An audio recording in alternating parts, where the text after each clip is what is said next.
I think one thing that I'm very grateful for, and I'm sure you would agree, it's like we have an incredible community here in Brooklyn where like people throw awesome events that are outside of the big clubs, the good rooms, the TBAs, Superior Ingredients, and like that's where you get to have some fun, right? They're creating a great platform, a great vibe, there's great sound, there's great people, and I've always had the most fun. And so not getting maybe some gigs at some of the bigger clubs because they didn't know what I was going to do, like I'm okay with it. Yeah, I'm okay with it. I don't know, man. There's something about just like 50 people on a rooftop where it's just like open format and you can just kind of mess around and do whatever you want. I couldn't agree more, man. The best sunset you'll ever see in the world with the skyline behind you. That's an irreplaceable moment in time. I totally agree. And at the end of the day, like that feeling, right, that we were talking about where you're connecting with the people on the dance floor and everybody's there just open and giving and receiving on the couch, whatever it may be, man. Like it doesn't matter. It's just like if the people that are there are willing to connect and receive and be open, it's like it's going to be an incredible experience.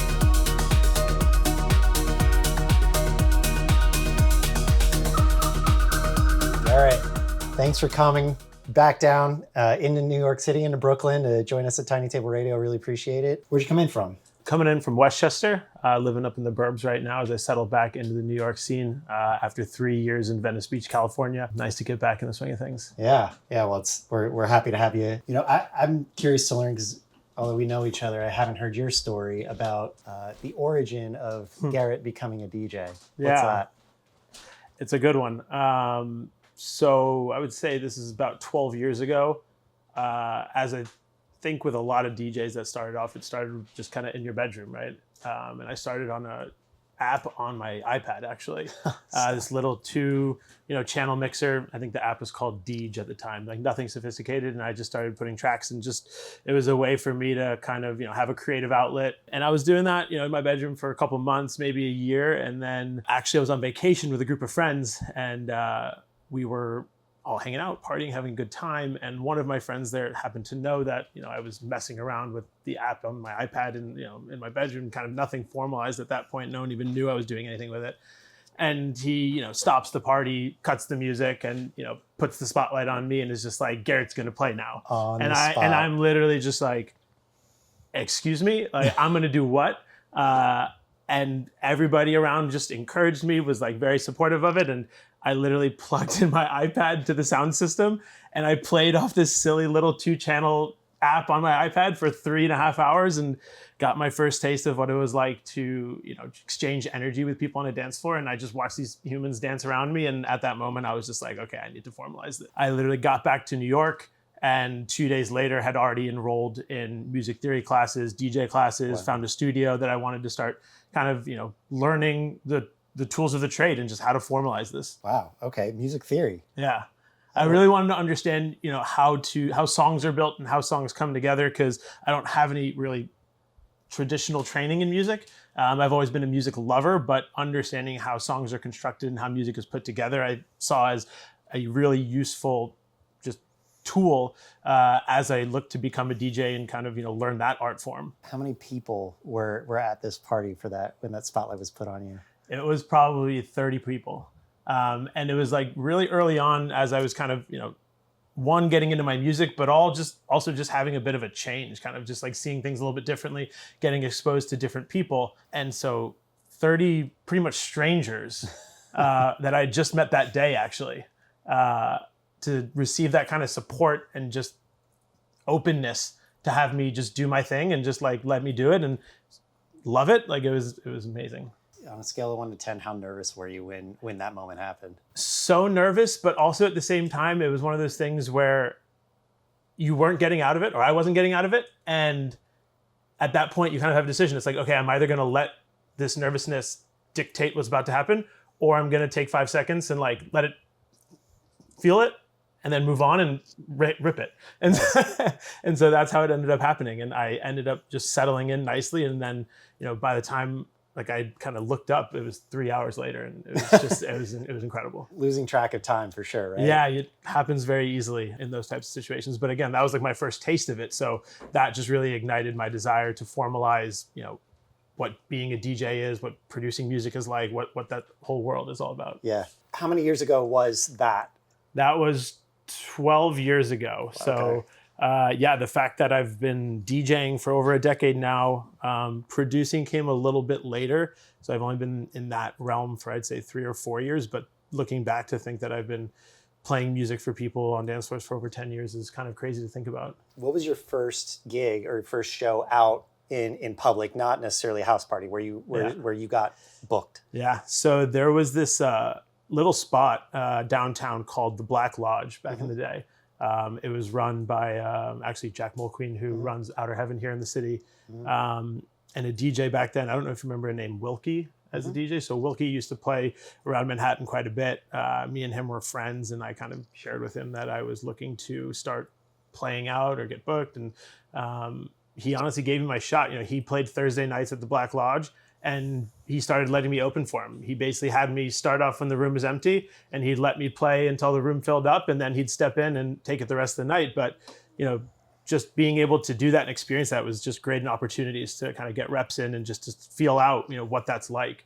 You know, Manhattan dance floors are not always the most forgiving sometimes, and it's sometimes difficult to manage, you know, different people's tastes, different people's energies. You never know what you're going to get on any night. So I learned a lot by playing those opening sets. You know, also learning how to take a dance floor from 0 people to full capacity.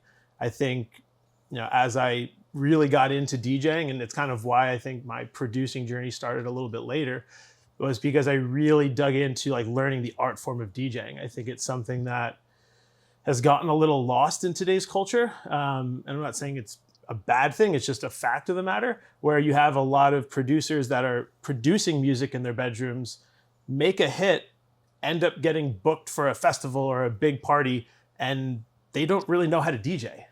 You know, like they make great music, but they've never truly learned how to DJ or what it means to DJ. And so that kind of art form fascinated me, and I really do believe it's an art form.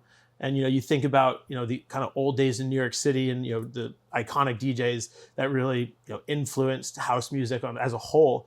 The idea of a 4, 5, 6 hour extended set, like that was the norm. Yeah. Right. That's what people did. That's how you told a story. That's how you really engaged with people. You know, going out peak time, playing an hour and a half, like doesn't really give you that chance to settle in. And so I really fell in love with that. You know, there came a lot of nerves with that because, you know, especially early on, you know, you definitely have moments where you play a track and people start walking off the dance floor, and you got to find a way to get them back. But through all those experiences, and, you know, the first 3, 4, 5 years of my DJ career, my sets were 10 p.m. to 11:30, 10 to 12, opening the floor. Right. And I'm not saying it's a necessary rite of passage, but I viewed it as a bit of a rite of passage. But at the end of the day, it actually ended up being a huge blessing, because I did get to like learn that art form rather than just jumping to, you know, getting main slots. Right.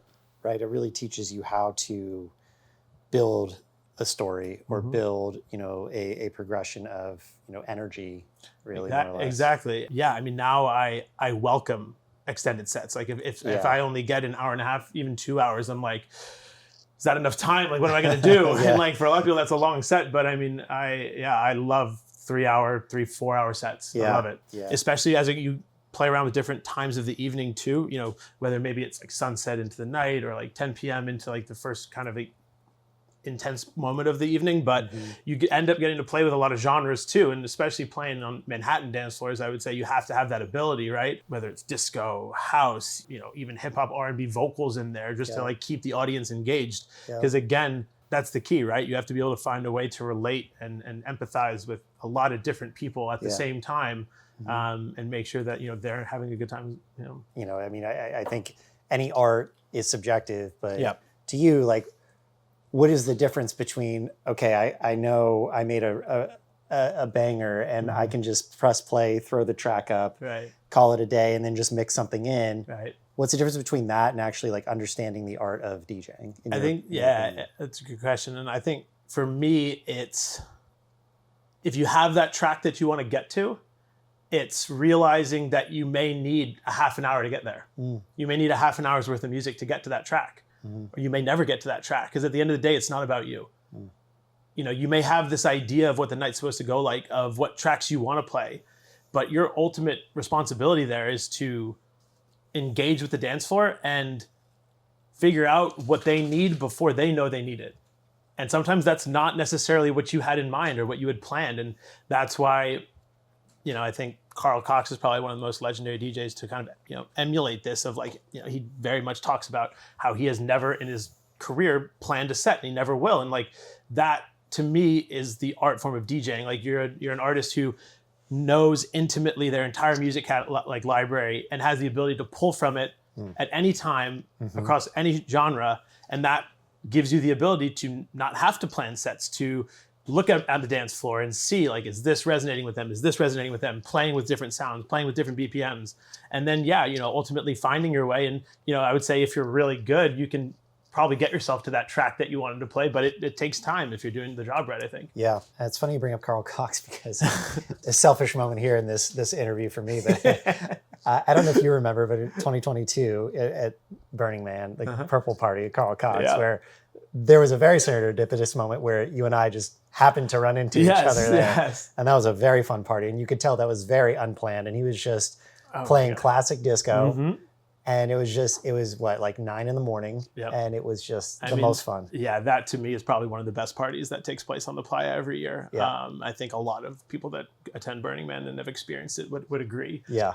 It's just an incredible disco party. Yeah, Funny enough. It's a can't miss. Yeah, it really is. And, again, it's Carl Cox just doing him, like doing what he loves, like playing just everything, just the feels, the vibes, and everybody's just so happy. It's just an amazing, amazing dance floor, an amazing party there. Definitely a true artist of DJing for sure. Was he one of your early influences starting out? Like what sounds did you gravitate towards, or what styles did you really like try to emulate as you were getting started over a decade ago? Yeah, I think Carl, like from a technical standpoint, like he is one of the most technically talented DJs I think out there in his ability to manipulate a mixer and tracks and utilize CDJs and loops and everything to just kind of create incredible sounds. I mean, it's truly incredible what he's able to do. And I don't even think I've even touched, that level of technicality, but, I can always continue to aspire to it. From a music standpoint, I'd say I really started kind of getting my feel for my sound on the dance floors of Output and Verboten. Back in the day when Verboten was like, that and Output were kind of the two spots. I mean, I remember going to Verboten on Thursday nights, and I vividly remember seeing like Hot Since 82, who is a big name, and it was a Thursday night for Hot Since 82, and there was 20 people on the dance floor. Yeah. And it was just like that kind of space, and like there's no phones, and everybody was just there dancing, having a great time. And also, getting to watch a DJ that was playing for a room full of 20 people, 20, 30 people, who's a very big name. It's like, what are they going to play in that situation? Like, it's not a packed house. Like, how are they going to handle that? And actually, you get some pretty incredible sounds out of them in that moment. And so I would say those, obviously Panther Room is an extension of Output, were kind of where I got my feels and where I started kind of, I would say, developing my sound and, what I wanted to emulate and, what I wanted to bring to dance floors that I got the opportunity to play at. How would you describe kind of that sound? I would say the central theme is that I'm a big proponent of, music that gets you out of your head and into your body. I would say that from the variety of venues and places that I've played, I've had to navigate everything from disco to progressive to minimal tech house. And like, I love all of it because again, I think the broader your knowledge of music, right, it just gives you more opportunities to pull cool sounds in situations where people wouldn't normally expect it. And so, I would say the element of just kind of like a really nice driving beat that you can feel in your body that allows you to move your body, right? Because that's what dance is at the end of the day. It's movement and being able to just have a time where you just kind of let go and you just kind of drop right into your body. That's what I always want my music to do for people. That's a really good way to think of it. And I think it goes back to the artist and, a lot of guests that I've had on the show, we have made the comparison of artist versus entertainer or performer. And, I think the artist really works the room and plays for the audience, whereas the performer or entertainer plays for themselves or just the songs that, are far more popular for them as a producer. Exactly. And I don't think it's like one's not better than the other. They're just two different type of scenarios, right? Like, there's tons of people that go see an artist, like, people who go see Eric Prydz or people who go see Lane 8. Like they go because they want to see them play their tracks and play their sound. Kind of music's happening right now, actually, here in the... Yeah. In the city. And so people want to go to hear that sound, but like that's more of a performance, right? Because they've created basically their own sound then built a following off of that. And then, yes, people do want to go see that. But when you talk about your normal kind of club set, Yeah. or where it's people that are there just to have fun and dance, that's where it becomes less of a performance in my mind and more of like the artistic aspect of it, where it's like, okay, you're there to vibe with a lot of different people and you know, connect with them and play them things that are going to resonate with them and let them release.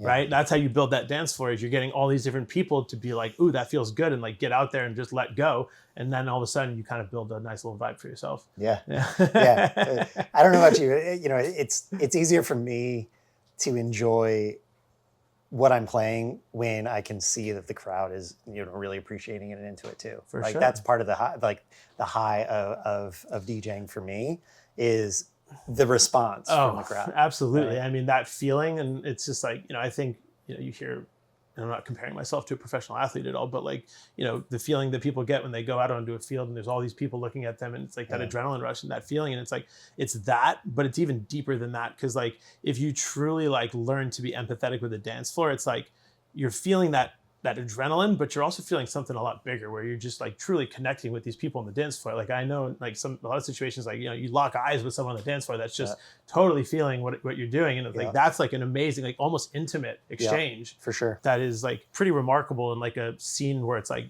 banging music, a couple hundred people or whatever. And like all of a sudden like you and this person are in like a little zone for a moment. And it's like, that's like a really special thing that I love about DJing. Yeah. You described your sound, like getting started. Has that changed or evolved? Or like what you've gravitated towards over the years? Has there been a progression to that and like taking you to now this place? Or have you always had, you know, tried to pull from different genres, or are there like a few select ones where you always tend to gravitate back towards? There's definitely ones that I tend to gravitate back towards when I'm in the studio and when I'm doing my thing. I think, you know, it's a difficult line to toe of like, you know, you want to be out there playing like a regular kind of playing out DJ at clubs, at venues in whatever city you're in. And I think that, you know, your local club DJ, whether it's Manhattan, whether it's LA, whether it's Miami, you know, a lot different than a touring DJ. I think when you're a touring DJ, that's when you've kind of reached the point where you've built that sound. And we talked about like the Eric Prydz, like maybe you're not at that scale yet, but you're still going, you're putting on a performance where people are showing up to hear your music and that sound. But, you know, going back to just kind of your normal local DJ, I would say I've always pulled from sounds, but it was out of necessity for the gigs that I got to play. Because when you're first starting off, it's like you want to take every opportunity because you want to just get your name out there. You want people to see your name on flyers and like have that kind of, you know, momentum to build up to get booked for other things. And I think looking back on it, that definitely kept my range very wide.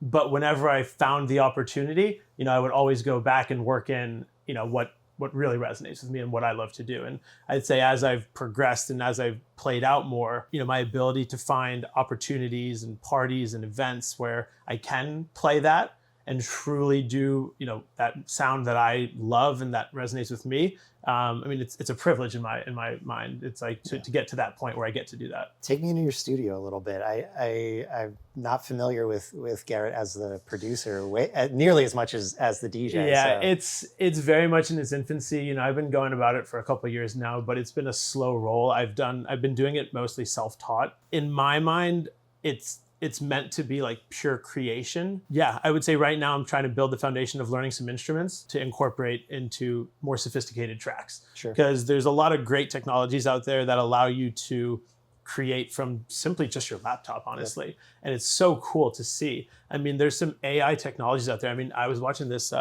interview with actually Laidback Luke, who's a pioneer and just like a legend in the space. And he literally DJs off a cell phone now. He does, because there's this. No, I swear to God, he plugs his cell phone into the club that he's at. He goes cell phone into the system. Oh my gosh. And he DJs from a cell phone. Or the cell phone is like how he flexes music that go into the mixer, because he found a platform that allows him to pull any track anywhere, and it gives him the stems immediately. Wow. Yeah. So like he can say, I want this disco track, and it'll give him the stems of it, and he can work whatever vocal or melody or whatever into whatever he's doing. And so, I mean, the technology that is available to producers and DJs alike is pretty incredible right now.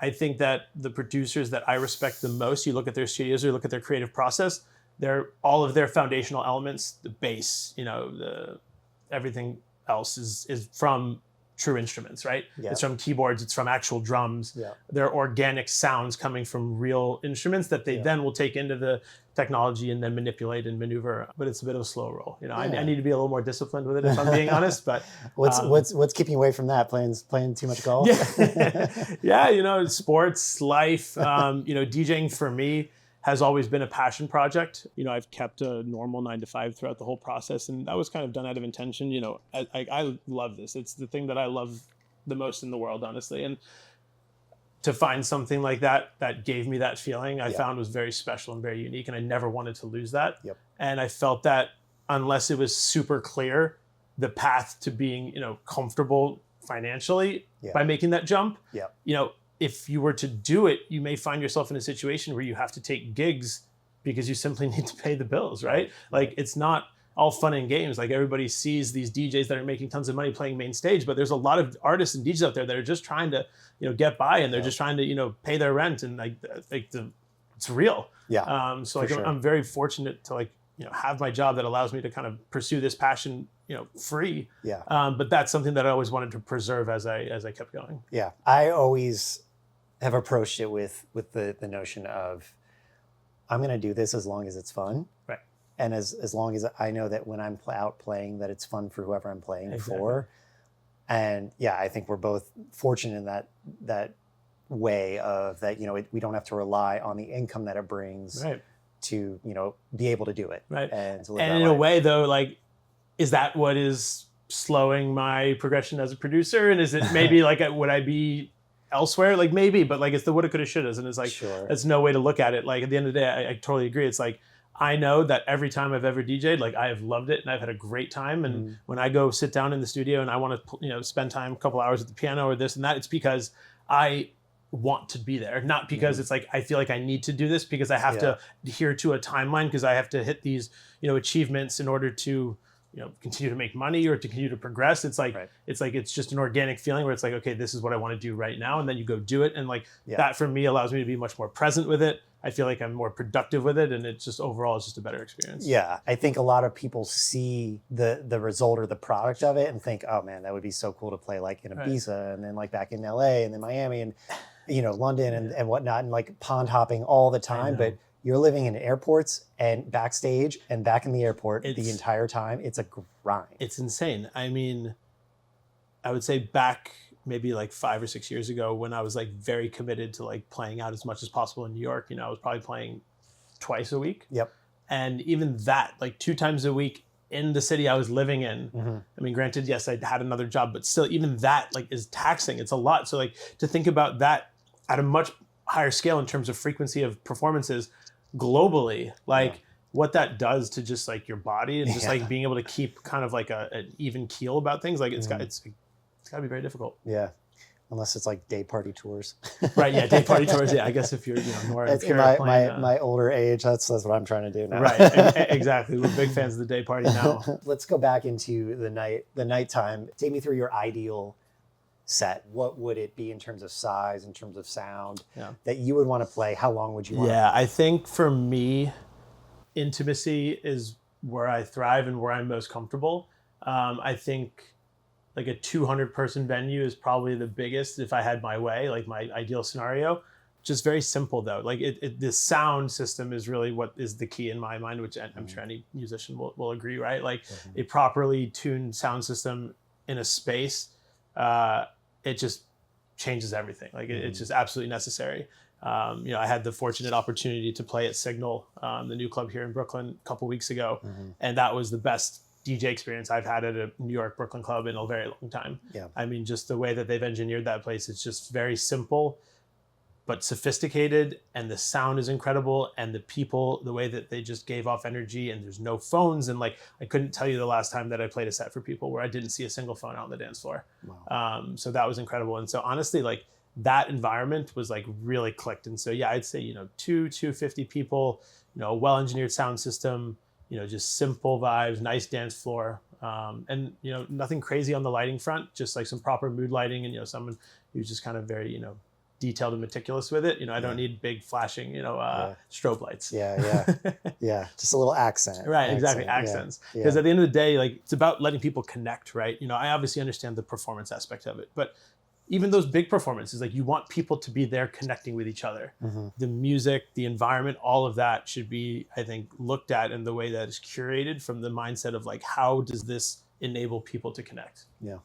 And I think if you use that as kind of like your North Star, like, you can't really go wrong. Yeah. A lot of people that have come on have raved about playing at Signal. Knowing what you know now, going back to when you started, when you had that spotlight on you in front of those 30 people, what would Garrett of today tell Garrett from 12 years ago? I'd say it goes back to what we talked about, kind of towing the line of like finding your sound and staying true to it, but then also having to kind of take gigs to build a name for yourself, right? Where you have to kind of deviate from that a little bit. And I think that comes with how early on you decide to start producing music, because once you produce some tracks, I think that allows you to kind of silo yourself a little bit. And I'm not saying siloing is a bad thing, but it allows you to have a sound that people will book you because they know that that's what you're going to bring. And I would say, looking back on it, if some feedback that I actually got from, promoters and club owners and friends was that they felt that they weren't sure what they were going to get from me. And that's why they didn't book me.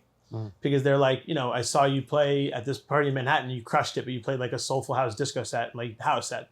And then I saw you at this club in Brooklyn and you played like progressive set. And like, it was all incredible. Like, I didn't know what I was going to get from you. And I took that feedback, and at first I thought that it was something that I needed to change within myself, but then I kind of flipped it and I was like, no, I don't know if they're getting what I'm trying to do. And it's like, if you're booking me as an artist, it's because you're trusting me to bring the right vibe to that space for that evening. And like, that doesn't mean that I know it's best. It means that, like, obviously you probably have a creative director for that party, and like, there's a vibe that you're looking to emulate, that you're trying to curate.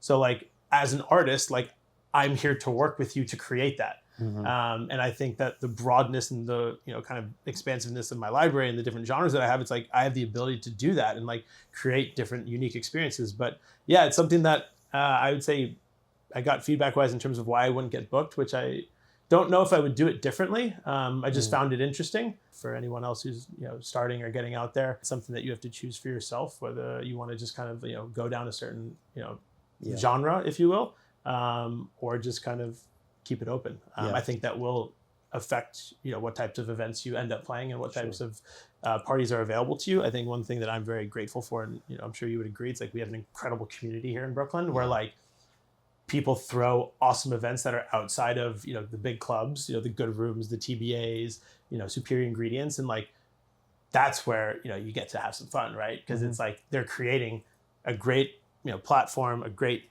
vibe, there's great sound, there's great people, and so that's where I've always had the most fun. And so not getting maybe some gigs at some of the bigger clubs because they didn't know what I was going to do, like, I'm okay with it. I'm okay with it. I don't know, man, there's something about just like 50 people on a rooftop where it's just like open format and you can just kind of mess around and do whatever you want. I couldn't agree more, man. The best sunset you'll ever see in the world with the skyline behind you. It's just like, that's an irreplaceable moment in time. I totally agree. And at the end of the day, like that feeling, right, that we were talking about, where you're connecting with the people on the dance floor and, everybody's there just, open and giving and receiving.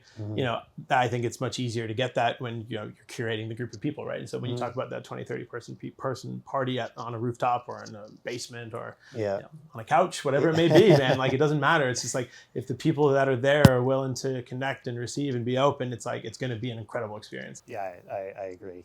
Some of my most favorite sets took place with the desks on the kitchen table, with everyone in the living room dancing around. It's like, those are some of the best, the kitchen sets, right? The best. And that's that's kind of what we're trying to do here, is like, almost take you back to that moment where you had that first house party in front of a few people, but now you're 12 years more experienced and more skilled, but to be able to just express yourself in a way that you don't have to do it for anybody, but the right people will listen and vibe with it, right? I appreciate that, and that's why I've been really excited to come on here and share something with everybody, because I saw it as a great opportunity, being back in New York and wanting to kind of reconnect with some of the community here, to just throw myself out there, but also an opportunity to play just something and some music that really resonating with me right now. We were talking about this earlier, but when I started making mixes and putting stuff together, like it was always because it was a way for me to share what was going on in my mind emotionally or in my body emotionally at that given point in time. So, as we kind of get ready for me to play a little music here, with the burn coming up and everybody getting ready to go to the playa, I'm taking this year off. It'll be 2 years off for me, but those deep playa kind of progressive, kind of nice driving beats, like sets, like those are some of the best memories that I have out there. And so we'll see that influence as we get into the music here today. Oh, I'm very excited to hear it for sure. And yeah, I definitely appreciate you coming on. So, thank you again. And so just so everybody can go find you, how can people connect with you? Yeah, so SoundCloud and Instagram are my two platforms that I'm on the most. My SoundCloud and my most recent sets are usually linked on my Instagram page. It's _Debease, which is my last name. And so that's the best way to keep tabs on me and stay in touch and come see me play some music. Yeah, great. Well, we'll link to those to SoundCloud and Instagram. But Garrett, it's been a pleasure to have you on. Thanks for joining us Thanks here for today. having me, brother. So good to be here. Good to see you. All right, good to see you. All right, thanks.